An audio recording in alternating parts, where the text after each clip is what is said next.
നമസ്കാരം, മൂവി ബ്രാൻഡിലേക്ക് സ്വാഗതം. സിനിമകളുടെ OTT റിലീസിംഗ്, കണ്ടന്റ് മാസ്റ്ററിംഗ് തുടങ്ങിയ വിഷയങ്ങളിൽ നിർമ്മാതാക്കളുമായി നിലനിൽക്കുന്ന അഭിപ്രായ ഭിന്നതകൾക്ക് പരിഹാരം തുടങ്ങിയ ആവശ്യങ്ങൾ ഉന്നയിച്ച് തിയേറ്റർ ഉടമകളുടെ സംഘടനയായ ഫിയോക് പ്രഖ്യാപിച്ച സമരത്തിനെതിരെ രൂക്ഷ വിമർശനവുമായി സംവിധായകൻ ശാന്തിവിള ദിനേശ് രംഗത്തെത്തുകയാണ്. സമരം പ്രഖ്യാപിച്ച ഫിയോക്കിനെതിരെയും സംഘടനാ ഭാരവാഹി വിജയകുമാറിനെതിരെയും രൂക്ഷ വിമർശനമാണ് ശാന്തിവിള ദിനേശ് നടത്തുന്നത്. നിർമ്മാതാക്കളെ എങ്ങനെയെല്ലാം കുഴിയിൽ ചാടിക്കാം എന്ന ആലോചനയ്ക്ക് പകരം അവർക്ക് എങ്ങനെ 10 പൈസ ലാഭമുണ്ടാക്കി നൽകാമെന്ന് ആലോചിക്കണമെന്നും അദ്ദേഹം തന്റെ യൂട്യൂബ് ചാനലായ ലൈഫ് ആക്ഷൻ ക്യാമറയിലൂടെ പറയുന്നു. ഈ സമരം എങ്ങനെയെങ്കിലും പൊളിക്കണം എന്നാണ് ദിലീപ്, ബി ഉണ്ണികൃഷ്ണൻ, ഇടവേള ബാബു എന്നിവർ അടക്കമുള്ളവരോട് പറയാനുള്ളത്. നിർമ്മാതാക്കൾ വേണമെങ്കിൽ തിയേറ്റർ സമരം പൊളിക്കട്ടെ എന്ന് ആലോചിക്കാതെ മലയാള സിനിമ ഒറ്റക്കെട്ടായി നിന്ന് ഏകാധിപത്യ ഭരണം നടത്തുന്ന വിജയകുമാറിനെ പോലുള്ളവരുടെ സംഘടന പൊളിക്കണം.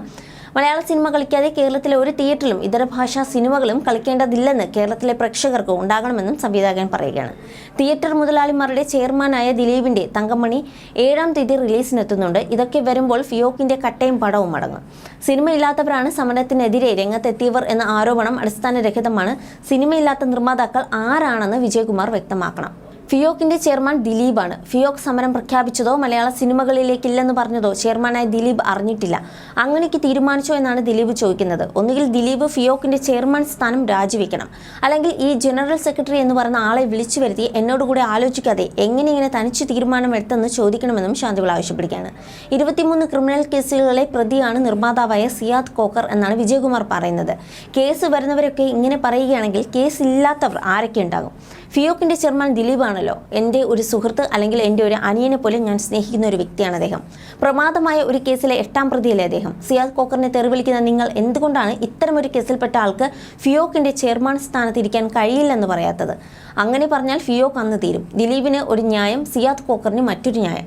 എന്താണെന്ന് എനിക്ക് മനസ്സിലാകുന്നില്ല. ആദർശധീരനാണെങ്കിൽ ദിലീപിനെ വിജയകുമാർ പുറത്താക്കണം. അതിന് സാധിക്കുന്നില്ലെന്നും അദ്ദേഹം പറഞ്ഞു. അതേസമയം സമരത്തിനിടയിൽ ഫിയോക് ചെയർമാൻ ദിലീപിന്റെ റിലീസിന് മാറ്റമില്ലെന്ന് ഡിസ്ട്രിബ്യൂട്ടേഴ്സ് അസോസിയേഷൻ പ്രസിഡന്റ് കൂടിയായ ലിസ്റ്റിൻ സ്റ്റീഫൻ ആരോപിച്ചു. ഈ സമരത്തോട് ഫിയോക്കിനകത്തുള്ളവർക്ക് തന്നെ എതിർപ്പുണ്ട് എന്നാണ് ലിസ്റ്റിൻ സ്റ്റീഫൻ പറയുന്നത്. ഫെബ്രുവരി 23 മുതലാണ് തങ്ങളുടെ ആവശ്യങ്ങൾ അംഗീകരിക്കുന്നതുവരെ സിനിമ റിലീസ് ചെയ്യില്ലെന്ന് വ്യക്തമാക്കി തിയേറ്റർ ഉടമകൾ സമരം ആരംഭിച്ചത്. ഈ സമരത്തെക്കുറിച്ച് ഒരു മാധ്യമത്തിലൂടെയാണ് അറിഞ്ഞതെന്ന് ലിസ്റ്റിൻ സ്റ്റീഫൻ അഭിമുഖത്തിൽ വ്യക്തമാക്കിയിരുന്നു. 4 സിനിമകൾ ഓടിക്കൊണ്ടിരിക്കുന്ന സാഹചര്യത്തിലാണ് ഇനി മുതൽ റിലീസ് ചെയ്യുന്നില്ലെന്ന് പറയുന്നത്. അഥവാ റിലീസ് പ്ലാൻ ചെയ്താലും നടക്കാത്ത സാഹചര്യമാണ്. കേരളത്തിലെ മുഴുവൻ സ്ക്രീനും ഹൗസ്ഫുൾ ഷോകളോടെ സിനിമകൾ ഓടിക്കൊണ്ടിരിക്കുകയാണ്.